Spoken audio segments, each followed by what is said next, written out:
आपल्या अमरावतीत किंवा अमरावती जिल्ह्यात तुम्हाला चांगलं जीवन व्यतीत करायचं आहे. 3 टिप देतो बरं, लक्षात ठेव जा. मग म्हणसान देवफ्राम अमरावती झाल्या लोकायले फक्त शिव्याच देते, चांगला व्हिडिओ तर बनवत नाही. सगळ्यात पहिले हे जे मायावी गोष्ट आहे ना, कुठं हे वाली, हे जे मायावी गोष्ट आहे, हे वाली, अरे हे वाली, हे जे मायावी गोष्ट आहे याच्यावर जे तुम्हाला व्हिडिओ दिसते, या गोष्टीले सिरियस घ्यायचं नाही. इंटरनेट मीडिया, हे जे सोशल मीडियाची दुनिया, याच्यातली एक बी गोष्ट सिरियस घ्यायचं नाही ज्यानं तुमचं मानसिक स्थिती खराब होईन, राग येईन किंवा तुमचं पॉईंट ऑफ व्ह्यू चेंज होईन. बिलकुल नाही घ्यायचं अनटिल अँड अनलेस तो एज्युकेशनल व्हिडिओ. आता तुम्ही IIT ची तयारी करू राहिले, तुम्ही नीटची तयारी करू राहिले, तुम्ही ITI ची तयारी करू राहिले, तुम्ही समजा कोणत्या स्पर्धा परीक्षेची तयारी करू राहिले, त्या अभ्यासाला सिरियस घ्या, पण त्या सोशल मीडियावर येणाऱ्या गोष्टीला सिरियस घ्यायचं नाही, मीडियाला सिरियस घ्यायचं नाही, सोशल मीडियाला सिरियस घ्यायचं नाही. दुसरी गोष्ट, अमरावतीत कोणताच राजनेता तुया नव्हे बरं, तुले वाटत असून ते भाऊन, ते काकून, ते बहिणीन, ते येईन आणि माई मदत करन, असं काहीच नाही आहे बाबू.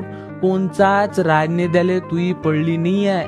स्वतःची गाडी, स्वतःचा घोडा तुलेच चालवा लागन, तुलेच मेहनत करायला लागन, तुलेच पैसे कमवा लागन, तुलेच तुझ्या घर चालवा लागन. तुले वाटन तो राजनेता येईन अन माई मदत करन अन मग पाय ना आमचे भाऊ. तसं काहीच नाही आहे. त्याला सीट काढायची आहे, 5 वर्षात इलेक्शन काढायचं आहे, इलेक्शन मध्ये रूल करायचा, पैसे छापायचे, जायचा. तो त्याचा बिझनेस मॉडेल आहे, तू पाय. तिसरी गोष्ट, देवफ्राम अमरावतीला फॉलो करावी.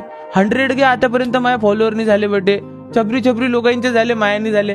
कारण मले समजण्यासाठी समोरच्यात बी डोकसं राहिलं पाहिजे ना, त्याच्यात डोकसंच नाही तो मले काय समजन, म्हणून झाले नाही. पण जेवढी बी आता माझे फॉलोअर आहे ना, त्यांना एक सांगतो, भावा तू यात स्वतःची सोचण्याची क्षमता आहे म्हणून त्या मला फॉलो केलं, तू रिस्पेक्ट आहे भावा. कारण मी हमेशा सांगतो, मी तर फॉलोअर बनवायला नाही, कल्ट बनवायला आलो आहे ना. मग एक वेळा फॉलो झालं असतं तर. जय हिंद, जय विदर्भ.